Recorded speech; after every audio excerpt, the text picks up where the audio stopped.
Hello everyone, myself Venu Sambari, and I'm working as a lecturer in mechanical engineering from Government Polytechnic Varangal and dealing the subject refrigeration and air conditioning.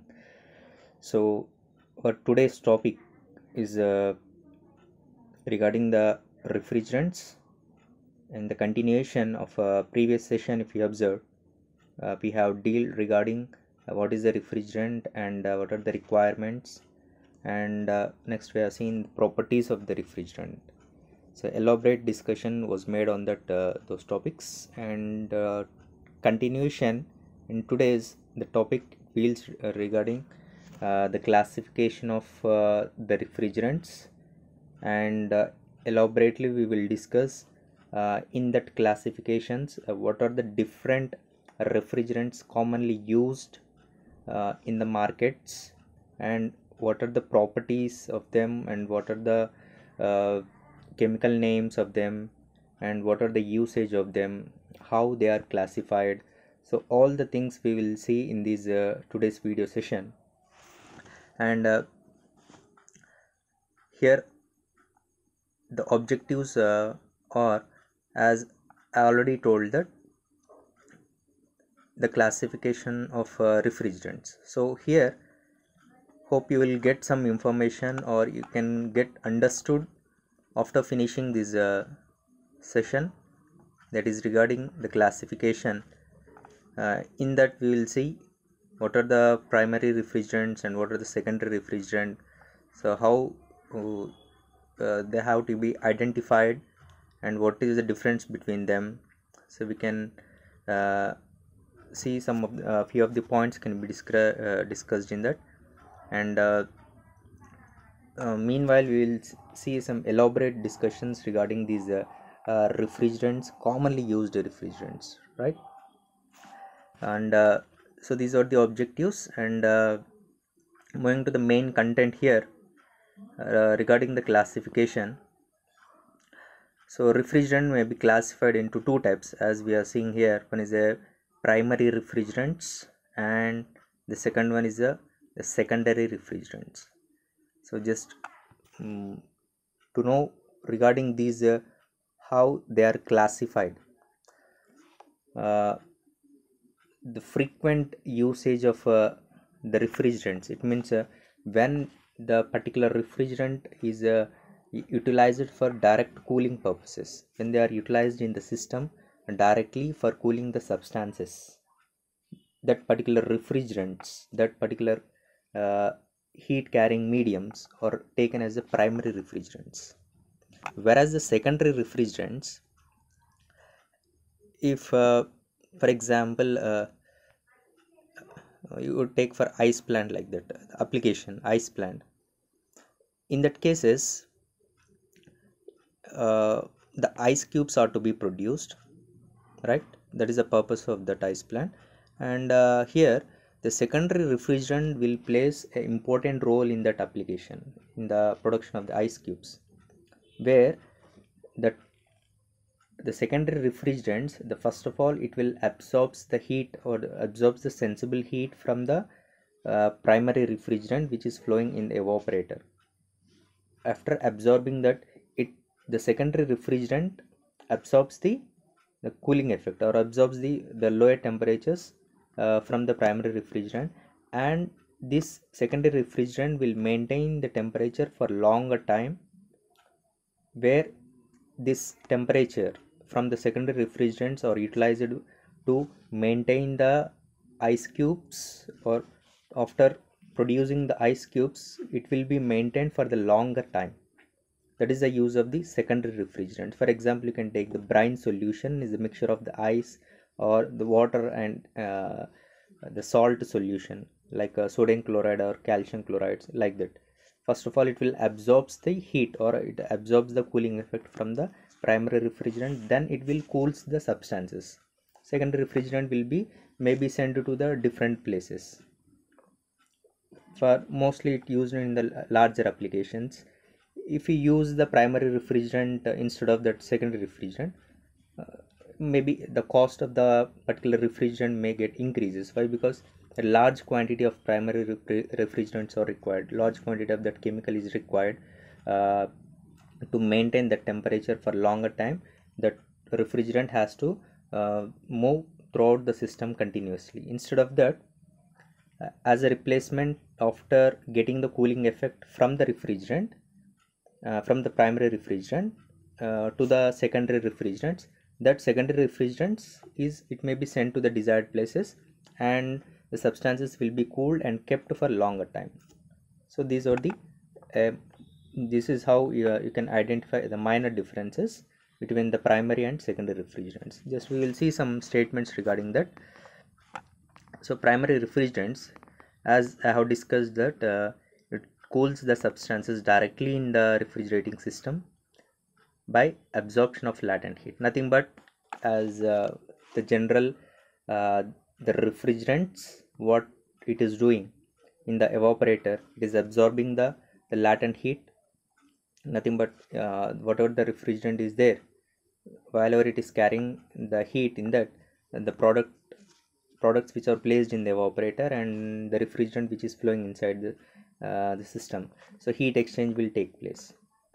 So heat absorption is taken place by the refrigerant. That latent heat is giving out to the products where the substances are getting cooled.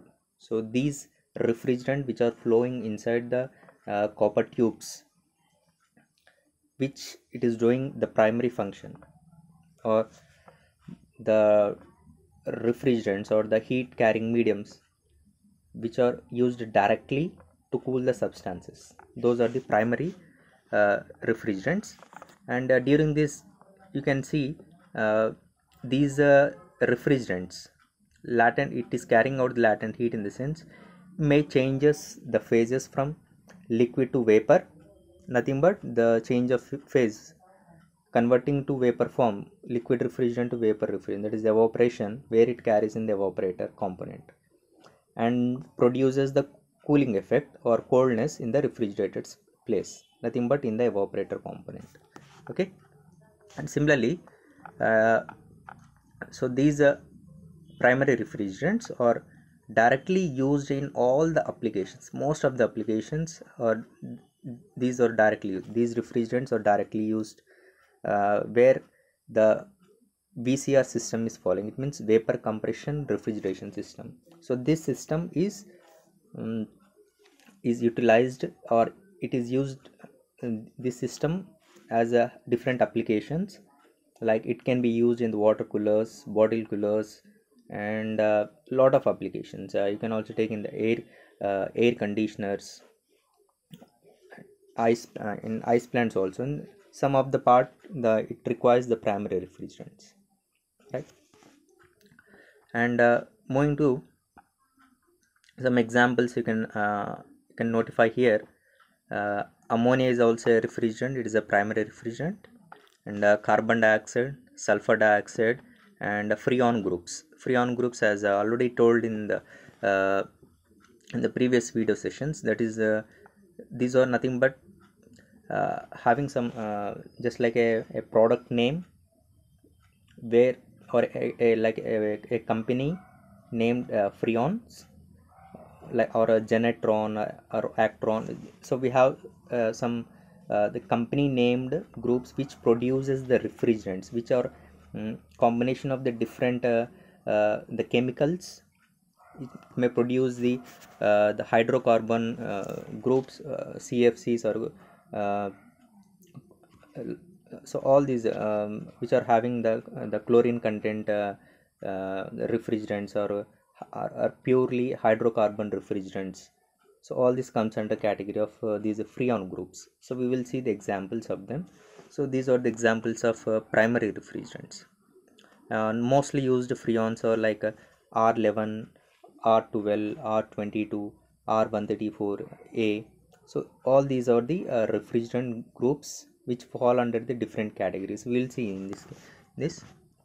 And similarly, the brief classification under primary refrigerants. Here I am listing out, and we can discuss it elaborately. The first one is the halocarbon compounds, and the second one is azeotropes, third one is hydrocarbons, inorganic compounds, unsaturated organic compounds, and oxygen compounds. So just you can note it down the classifications. Just in a statement wise we will see how they are differed or how they are classified, and under these primary refrigerants, and other one you can note it down is nitrogen compounds. Okay, halocarbon compounds, azeotrophs, hydrocarbons, inorganic, organic compounds, oxygen compounds, and nitrogen compounds. And further, moving into the brief explanation regarding the halocarbon compounds, where so these type of refrigerants contain the halogens. Normally it is named as halogen groups, or one or more of the halogen contents will be there, that is the chlorine content or fluorine or bromine. So maybe combination of these three, or combination of two, or one must and should be present in the refrigerant, or in that refrigerant chemical, in that fluid. So these type of refrigerant will fall under the category of come under category of halocarbon compounds. So most used halocarbon compounds, as I already told, that it is a freon group. Now naming it as like R12, refrigerant 12, or freon 12, or freon 22. So these have some importance. R12 may be chosen depending on the available properties. Both are having the different properties. Lot of freon group refrigerants are there, so these two have importance. R12 will be used in the BCR system, or in some domestic refrigerators, whereas R22 may be used in the high temperature applications like air conditioners. Okay, so depending on the properties, or depending on how the chemical how they have made, depending on that it will establish some properties. So depending on that we have to choose, or depending on application what we are using, so you have to choose the refrigerant, right? And next, so as I already told that it will nothing but trade name or a company name. These refrigerants freon, as named as a freon, octane, genetron, isotron. So these are the trade names mostly used in the markets where the refrigerants are available, where it contains the halogen groups of chlorine, fluorine, and bromine. And here these CFCs are mostly eliminated, or mostly they are the phasing out. Why? Because they are affecting uh, the or it is responsible for global warming, and it is also responsible for ozone depletion. So more ozone depletion potential is there near using the chlorine contents. So most of they are getting phased out. Okay, so we'll see those cases also. Moving to the sub classification under primary refrigerants, this is the second one, that is the azeotrophs. So azeotrope, in the sense, it is a mixture of the compounds. It means when two or more refrigerants are combined together, so it has some stable mixture. It means when they change to different form, like a liquid to vapor, or vapor to liquid, they will remain as a single substances only, or it is a combination of the different refrigerants. Let us see here. As I already explained, that it evaporates and condenses, or it may changes its phases as a single substance. You remember those are the azeotrophs, and but they exhibit different properties from those of its constituents. So when the mixture of both the refrigerants are taken place, here we can get different properties and they combined together. Next example, you can see refrigerant 500. So it is a combination of R12 and R152 with a different proportion, like 73 about approximately 73.8% of R12 and 26.2% of R152. So important refrigerant names, their chemical names, chemical formula, and the representation we will see in the next slides. there you can note it down, they are very important. For example, like R134A, the chemical name for the tetrafluoroethane. So just to try to remember some of the important chemicals what I am repeating in this session, like R12, R22, R134A. Okay, please try to remember those cases. Next, we have a better example for this is most used azeotrope nowadays. Most popular azeotrope is R502, refrigerant 502, where it is a combination of R22 48.8% and R115. It is it having the percentage of about 51.2%.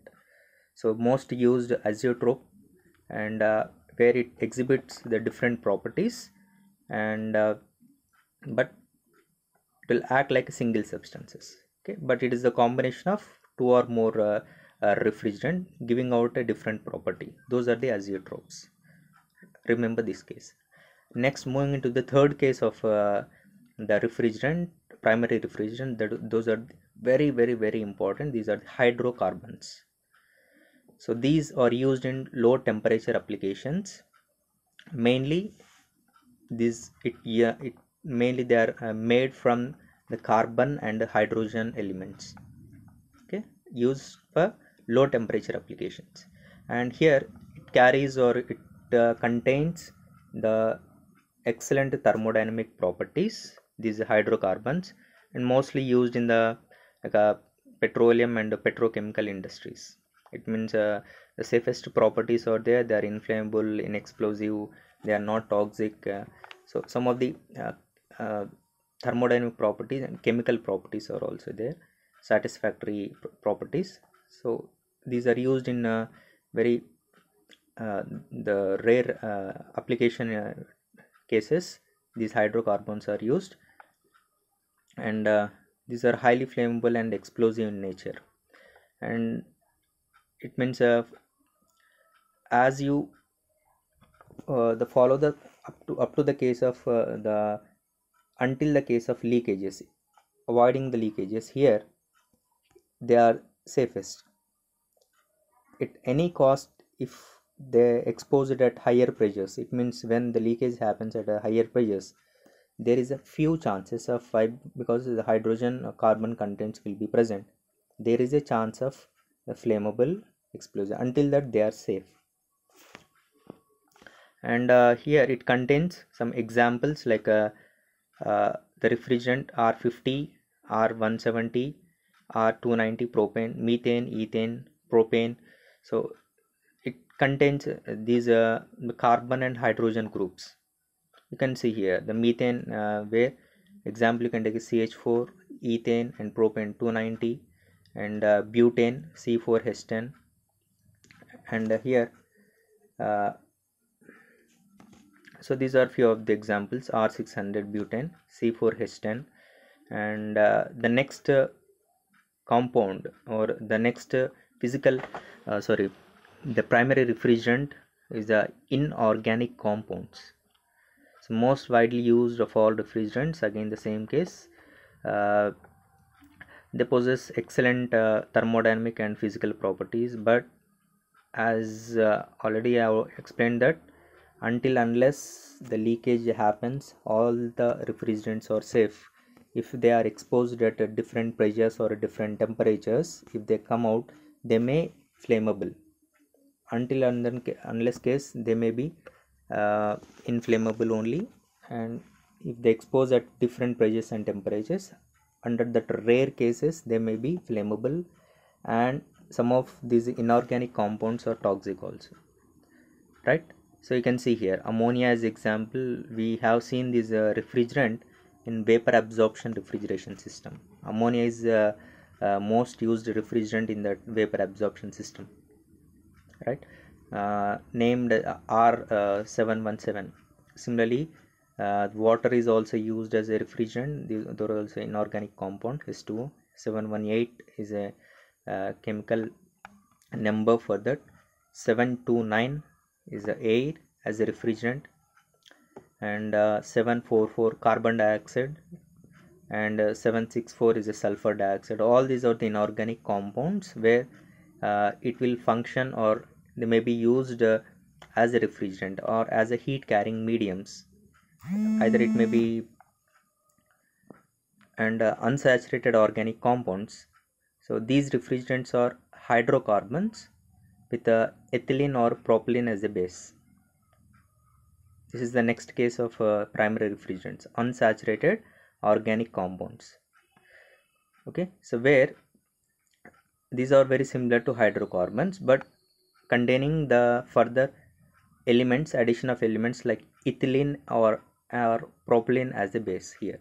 So example 1120, it is a trichloroethylene C2H4Cl3.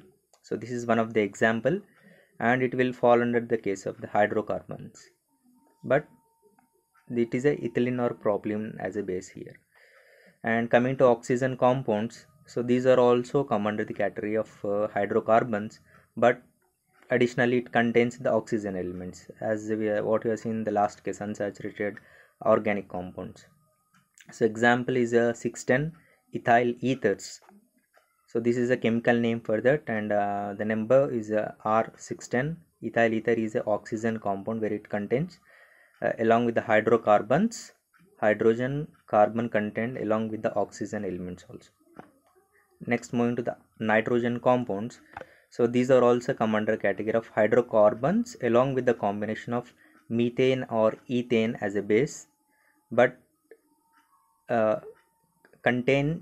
additionally contains the nitrogen compound or nitrogen elements also.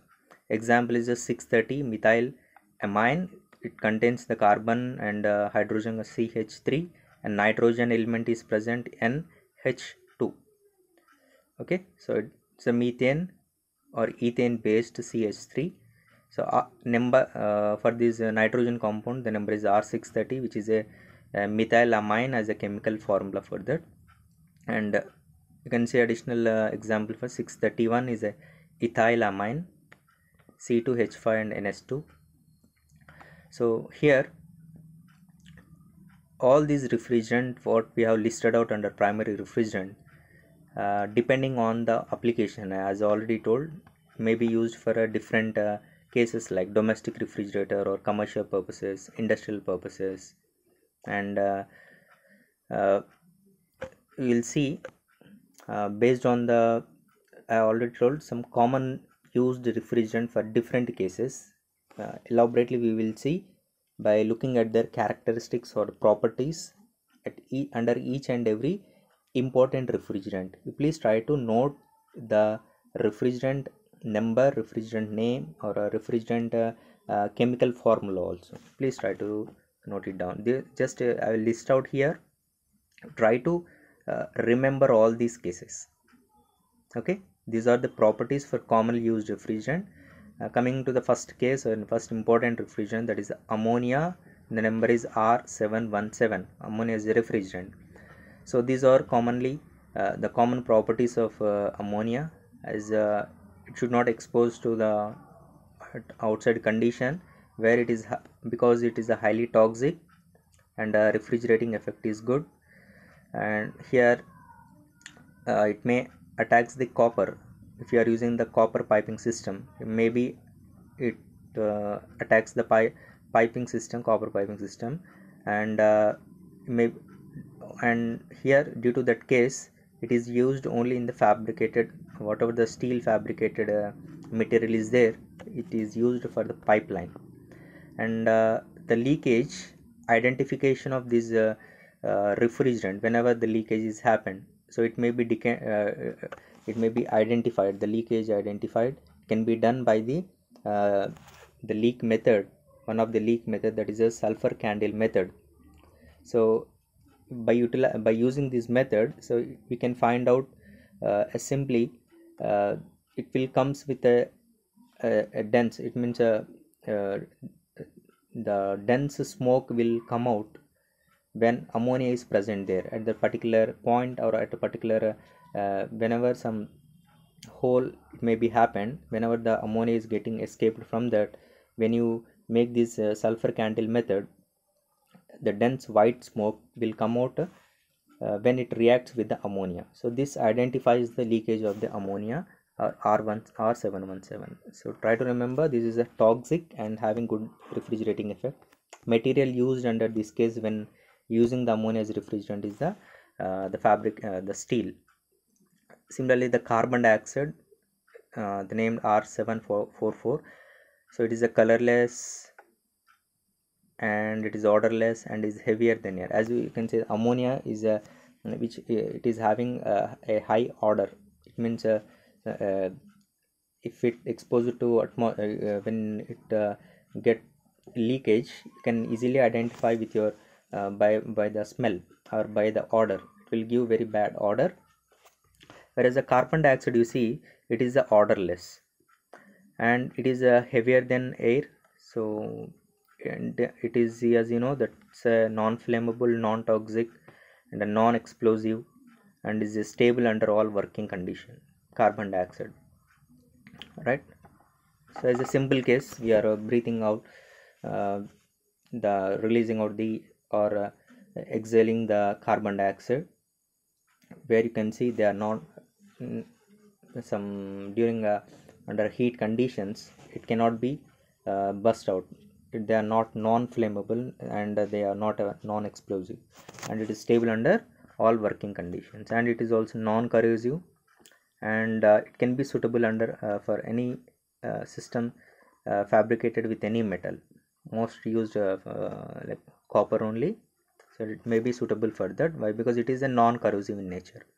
And coming to some the points here, the freezing point is around minus 57 degrees centigrade. Carbon dioxide freezing is minus 57 degrees centigrade. So we can use this refrigerant very uh, without any doubt. And boiling point is around minus 73.5 degrees centigrade, right?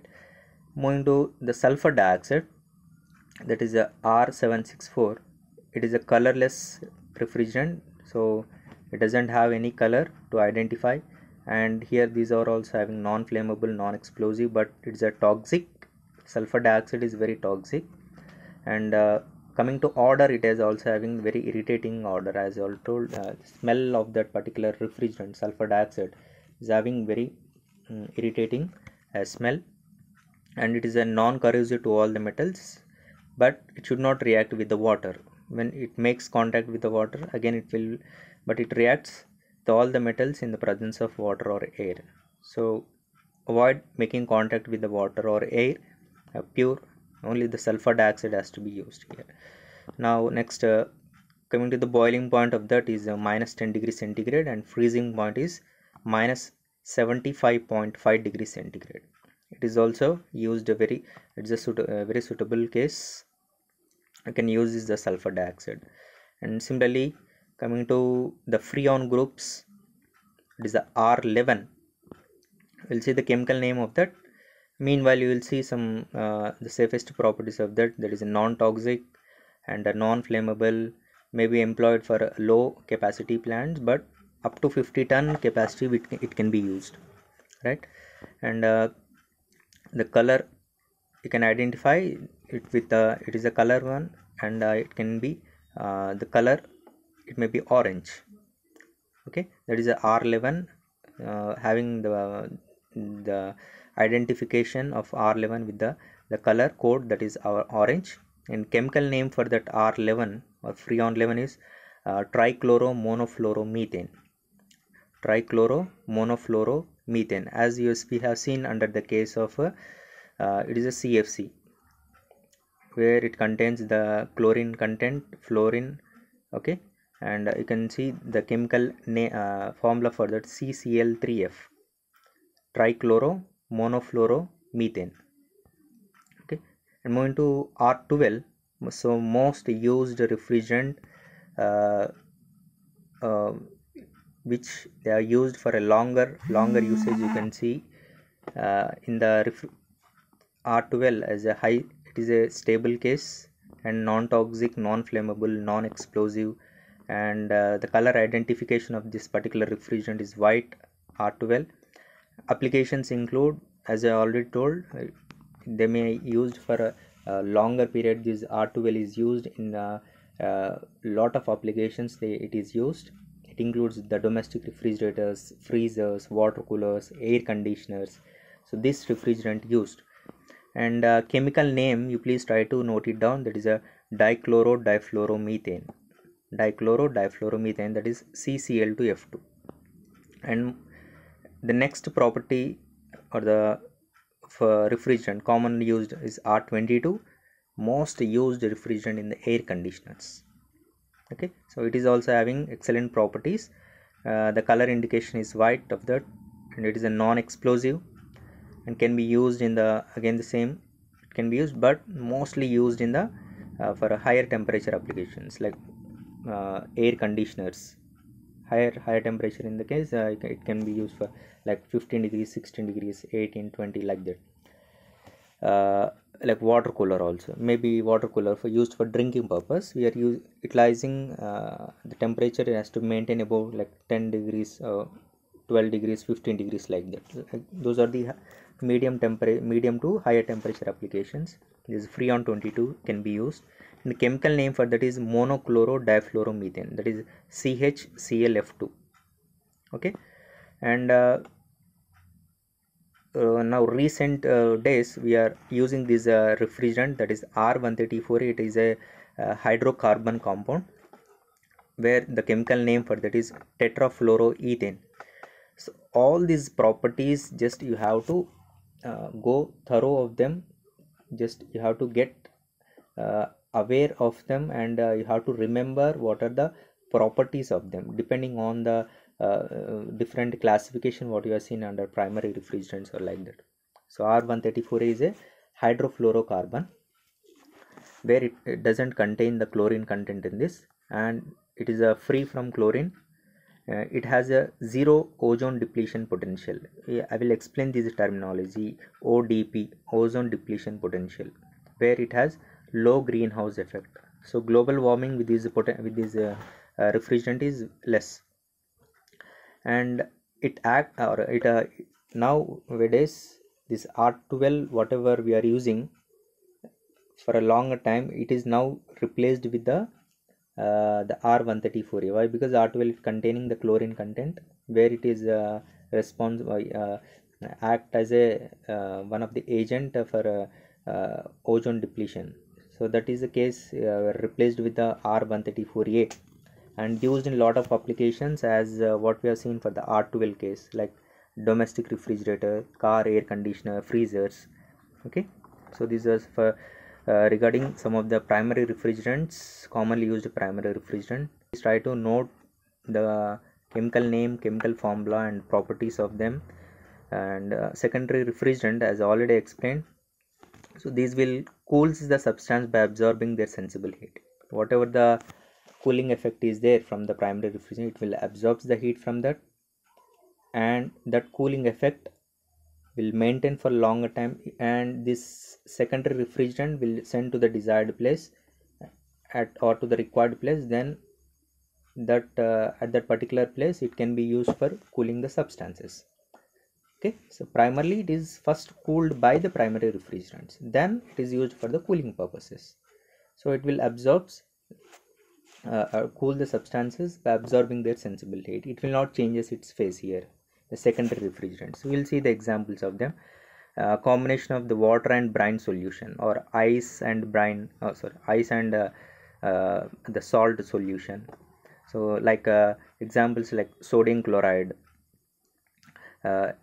calcium chloride, NaCl or CaCl2, calcium chloride. So these are the examples of the secondary refrigerant.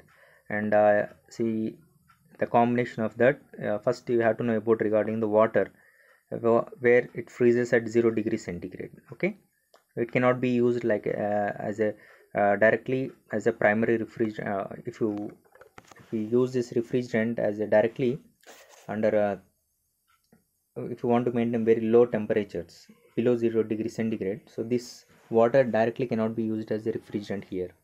Okay, now here the temperature of refrigerator space, as already told, that want to maintain above 0 degree centigrade, so water is used as a secondary refrigerant. It cannot be used, it is limited to 0 degree. Why? Because if it flows inside the system, if it attains 0 degree centigrade, it will choke the pipes of the refrigerant, right? Coming to brine, when it mixes the salt solution, the raw salt, when it dissolves in water, that solution is called as the brine solution. So the very usage or very the thing why it is gained importance, the brine solution, because the freezing temperature of brine, when this is a solution, it can maintain below 0 degree centigrade. So that is why this brine solution is used in the ice plants. The whatever the ice formed along with the water of the pure water, that has to maintain below 0 degree centigrade. It means uh, you can see uh, water cannot be used directly there. Water will freezes at 0 degree centigrade, then it will starts again melting. You want to maintain, it has to, the water is freezing at 0 degree centigrade, means we have to maintain less than that 0 degree centigrade. So brine will used as excellent secondary refrigerant in the ice plants, where it receiving the cooling effect primarily from the primary refrigerant, whatever it may be, R12, R134A, whatever it may be. First of all, it is receiving the heat, and whatever the received heat is there, that brine solution uh, is absorbing the sensible heat from the substances, or from the whatever the thing is placed inside that, it is receiving the sensible heat from that and maintaining the lower temperatures, where it is best suitable than the water. And it may depends on the proportion content of the water and the salt. If the salt concentration is more, increases, more the salt concentration is adding, the freezing temperature will get decreases. So there is a proportion which has to maintain. You can see here, sodium chloride freezes at minus 21 degree centigrade at a salt concentration of 23% by weight. So salt concentration has to maintain 23% if you take by weight as a constraint here. Similarly, if you take calcium chloride, which will freezes at minus 55 degree centigrade.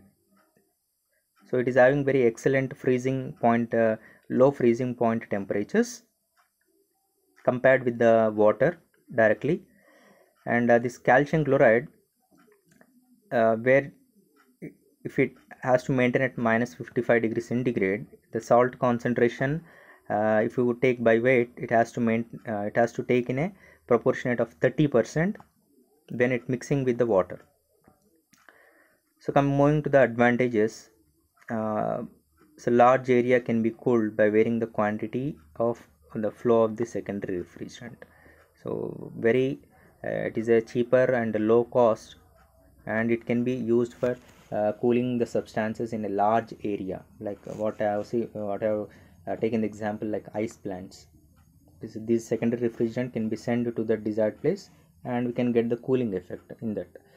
And a specific volume of secondary refrigerant is less, so smaller pipeline is sufficient. So no need of it means the volume occupied per kg of a refrigerant, like that.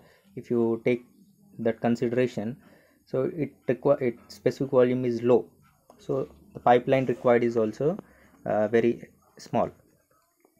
Leakage tendency of secondary refrigerant is less compared as variation of pressure in the pipeline is less. Why? Because you see the primary refrigerant is pumping with the, like for example, if you take with the VCR system, where we are using the compressor, pumping with very high pressures, so where there is a chance of leakages when it is carrying out with the high pressures like that, that it can be avoided while using the secondary refrigerant cases here. Why? Because they are um, less variation of pressures is very less. Okay. And handling and controlling of secondary refrigerant is easy, as it is not subjected to compression, as what I have told here. Handling, why? Because they are not subjected to compression and expansion in this case, just they are directly sent to the some of other place, there it will lose its function. Due to that case, we are not pumping, or we are not compressing, or we are not expanding, where leakage tendency is less, handling is also good, controlling is also maintained in the secondary refrigerant. So these are, and also I already told that is an inexpensive, less cost. These are the few of the advantages of secondary refrigerants. Okay. So hope you got some information regarding what the classification we have made: primary refrigerants, secondary refrigerants, and under that case we have seen the sub classifications and uh, common used refrigerants. Try to remember those chemical names, chemical formulas, all those things already I have repeated number of times. Please try to remember that. And the comparisons and a few the left out topic is there in the refrigerants, like the protocols, Kyoto Protocol and Montreal Protocol, and why the chlorine content refrigerants are phasing out. It means why they are eliminating, why, what happening, what is the effect of that chlorine content is present in the refrigerant as a chemical in that. We will see those cases in the next video class.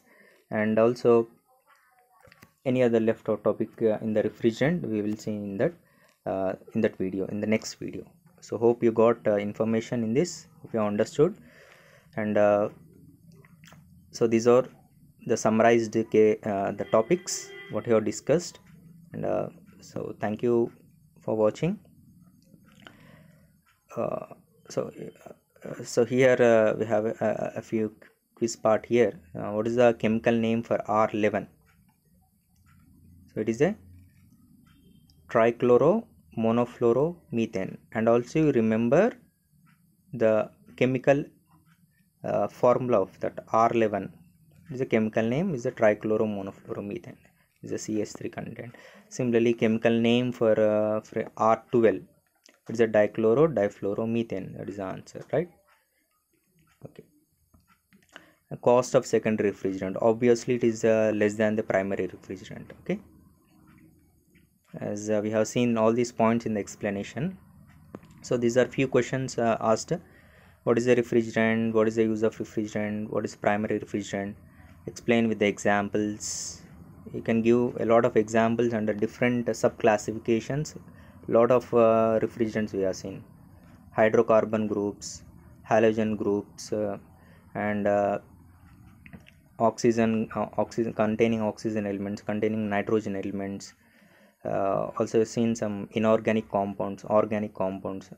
Examples under each and every different cases we have seen. Likewise, we have seen the secondary refrigerant and seen with some examples. And also we have seen what are the advantages of secondary refrigerants. Okay, and likewise we can see, they may ask like this: explain any four properties of the following refrigerants. May I ask regarding about ammonia? You can write ammonia as what we have observed regarding the properties, like sulfur dioxide and carbon dioxide, R11, out of which they may ask different properties which mostly preferred or mostly used refrigerants. Out of them you have to write some properties regarding these cases. Okay, just so it is a um, remembering questions or remembering thing. The properties has to be remembered, and you have to get answer for all these cases.